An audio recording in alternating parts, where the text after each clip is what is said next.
Good morning, students. Today I am going to start topic osmosis. What is osmosis? In previous video we have studied about diffusion. What was diffusion? Movement of molecules from their higher concentration to lower concentration. That is called diffusion. And what is osmosis? Osmosis is diffusion of water. Osmosis is diffusion of water molecule.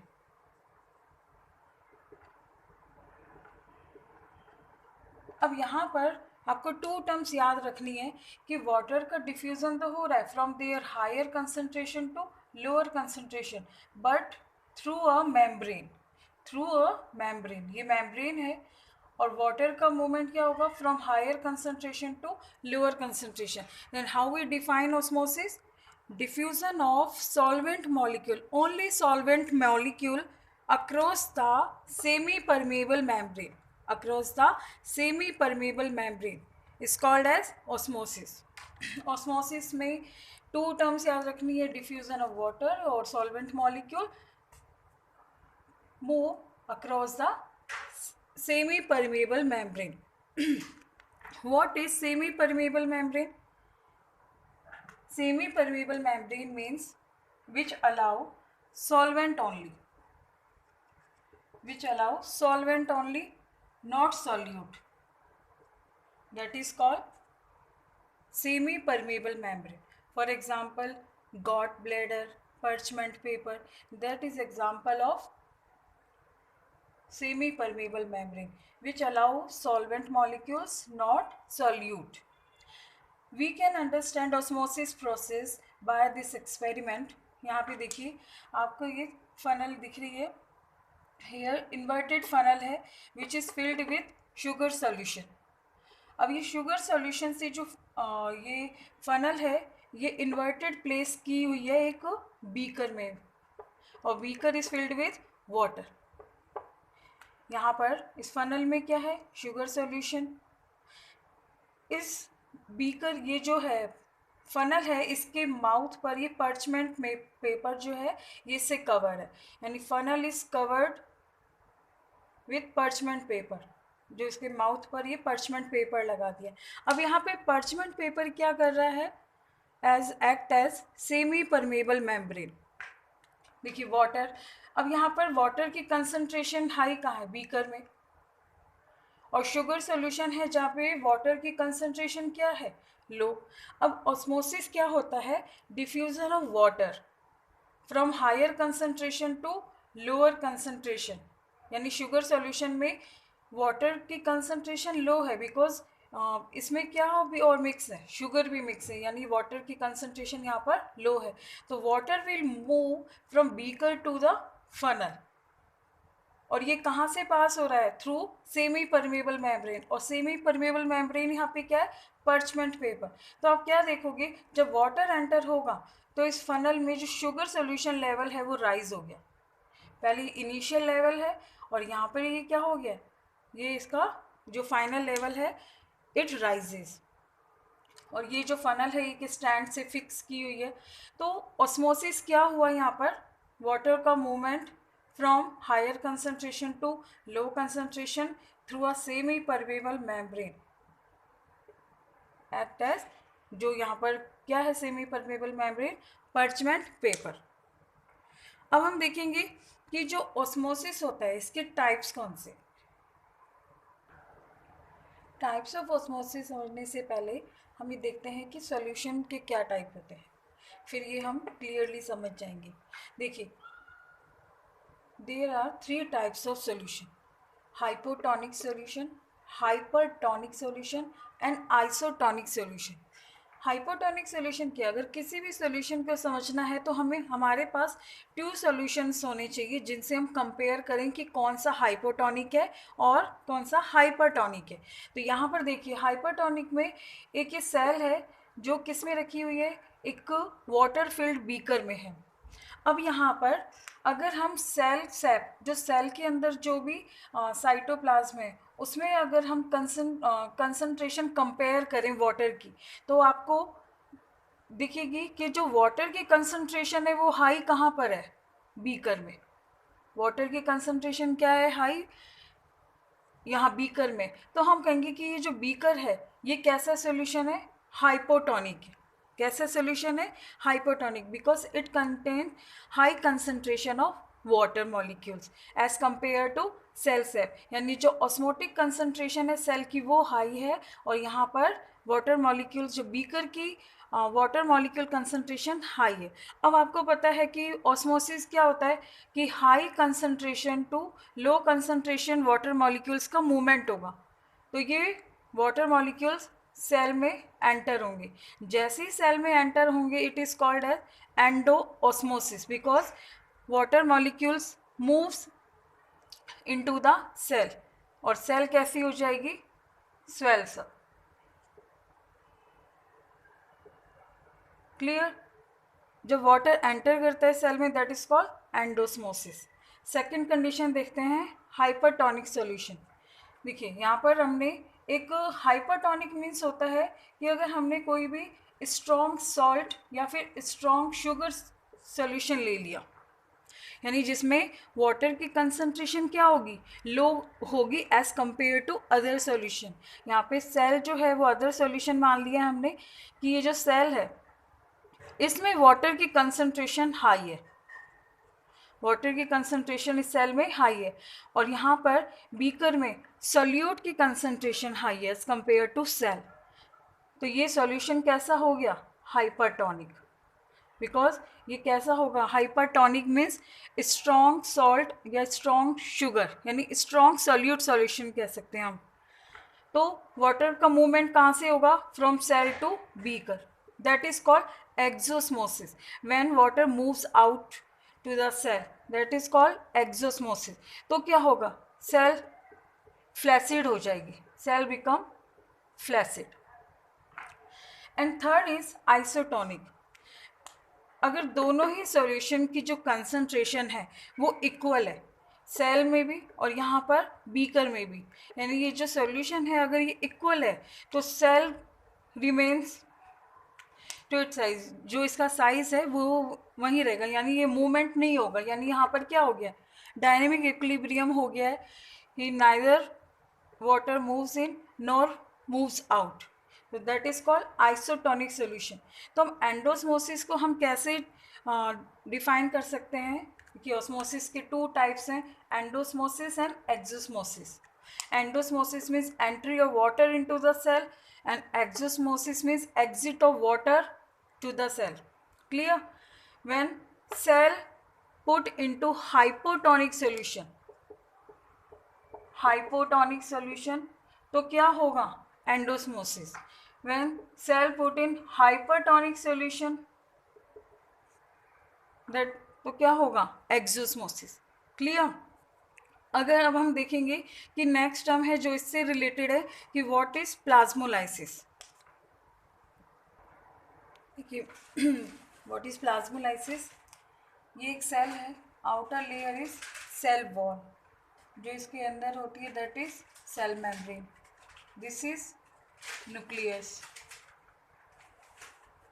ये क्या है, vacuole, और यहाँ पर ये protoplasm, cytoplasm. अब ये जो सेल है इसे किस में रखा है, हाइपरटोनिक सॉल्यूशन में। अब हाइपरटोनिक सॉल्यूशन में रखा है, इट मीन्स कि जो एक्सोस्मोसिस होगा, क्योंकि water will moves out as a result of exosmosis. तो एक्सोस्मोसिस होगा तो सेल कैसी होगी, फ्लैसिड होगी, सेल कैसी हो जाएगी, फ्लैसिड, यानी श्रिंक होने लग जाएगी।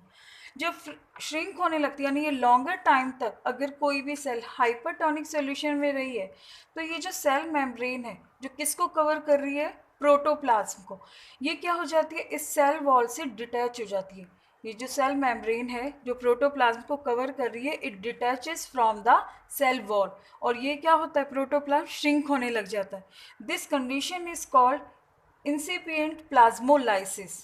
प्लाज्मो क्या हो रहा है, लाइसिस हो रहा है, यानी श्रिंक हो रहा है प्रोटोप्लाज्म, तो इसे हम कहेंगे इंसिपिएंट प्लाज्मोलाइसिस। अगर ये और लॉन्गर टाइम तक होगी तो सेल का बिल्कुल प्रोटोप्लाज्म श्रिंक हो जाएगा and cell is said to be plasmolyse cell.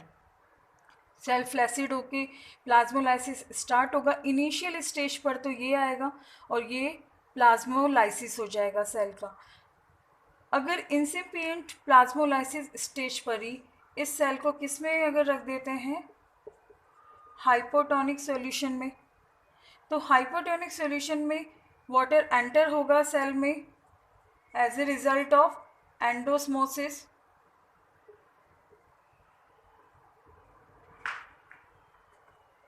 तो सेल कैसी हो जाएगी, पहले जैसी हो जाएगी, यानी सेल स्वेल अप। तो that condition is called deplasmolysis. Deplasmolysis. देखो प्लाज्मोलाइसिस कब हुआ, when cell is kept in hypotonic solution, cell protoplasm start detaching from the cell wall and protoplasm shrinks up, then cell is plasmolysed. But at the initial stage of plasmolysis, when this cell is kept in hypotonic solution, water moves into the cell swells up as a result of endosmosis. That process is called deplasmolysis. Clear student? अब हम देखेंगे कि osmosis और plasmolysis इनकी importance क्या है plants के लिए। क्योंकि importance of osmosis is water absorption from the soil, यानी प्लांट जो सॉइल से वाटर एब्जॉर्ब करते हैं, it is occurred by osmosis. अब वाटर प्लांट्स में आ भी गया बट वो जाइलम के थ्रू सेल टू सेल में भी जो पहुंचेगा, यानी transportation of water from cell to cell is also occurred by osmosis. Third importance is to maintain turgor pressure. What is turgor pressure? कि जो सेल की जो शेप है, जैसे वाटर एंटर होता है सेल में तो सेल स्वेल्स अप, तो सेल की जो वॉल है वो एक प्रेशर एक्सर्ट करती है to maintain its shape, that is called turgor pressure.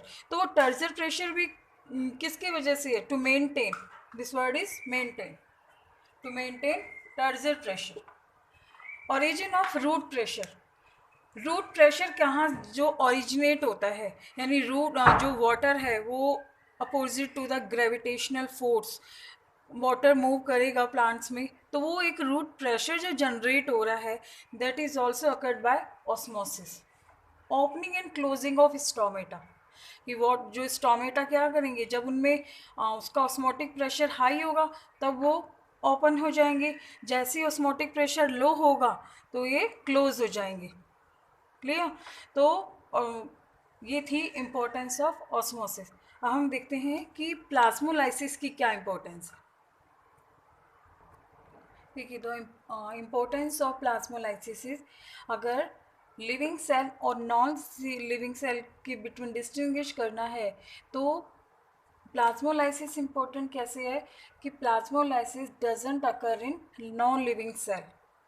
तो हम ये पता लगा सकते हैं कि कौन सी सेल लिविंग है और कौन सी non living, because plasmolysis occurs only in living sales.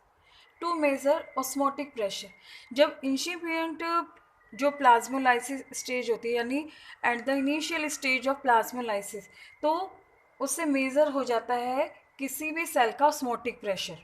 तो प्लाज्मोलाइसिस इसलिए भी इम्पोर्टेंट है। थर्ड है to destroy the weeds.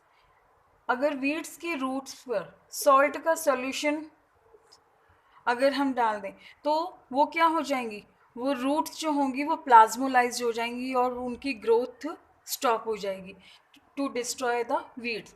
Same ये प्रोसेस जो होता है, हम जैम जेली में हायर कंसनट्रेशन ऑफ शुगर रखते हैं, या फिर ये जो इनको प्रिजर्व करके रखते हैं, कोई भी प्रिजर्विंग मेथड होता है तो उसमें जो हायर कंसनट्रेशन ऑफ सॉल्ट या शुगर की वो ने क्या करती है, that inhibit the growth of bacteria and fungus, तो ये उसमें भी काम आता है। क्लियर? अब हम नेक्स्ट टॉपिक देखते हैं, इम्बाइबेशन। ठीक है, what is imbibition? The intake of water by dry and solid substance, that is called imbibition. जो वाटर एब्जॉर्बिंग सब्सटेंस होगा दैट इज कॉल्ड इम्बाइबेंट। अब इम्बाइबेशन और डिफ्यूजन में क्या डिफरेंस हुआ?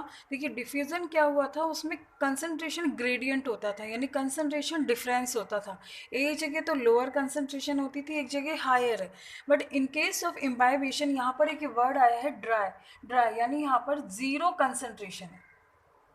जीरो कंसंट्रेशन मीन्स वाटर जो हो रहा है वो एक ही तरफ है, दूसरी तरफ जीरो है। तो intake of water by dry and solid substance that is called imbibition. और जो मटेरियल होगा उसे हम, जो सब्सटेंस होगा जो वाटर एब्जॉर्ब कर रहा है, दैट इज कॉल्ड इम्बाइबेंट।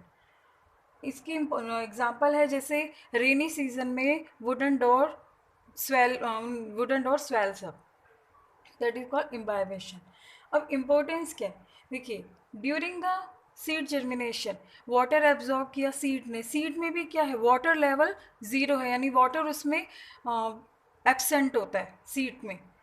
तो अब वहाँ पर वाटर एंटर हो रहा है सीड के अंदर, then absorption of water that causes seed germination. तो यहाँ पे किसकी वजह से हुआ? Imbibition, neither diffusion. क्लियर? ये इम्बाइबेशन हुआ है, डिफ्यूजन नहीं हुआ, क्योंकि यहाँ पर सीड में वाटर लेवल ज़ीरो था। Breaking of seed coat, the seed coat break भी हो रहा है, वो भी किसकी वजह से हो रहा है? Imbibition. And water enters into dry fruits, यानी आलमंड्स में भी जो एंटर होता है, जितने भी ड्राई फ्रूट्स हैं, या फिर हम कहेंगे कि जो वाटर एंटर हो रहा है उसमें ये वो भी किसकी वजह से होता है? इम्बाइबेशन।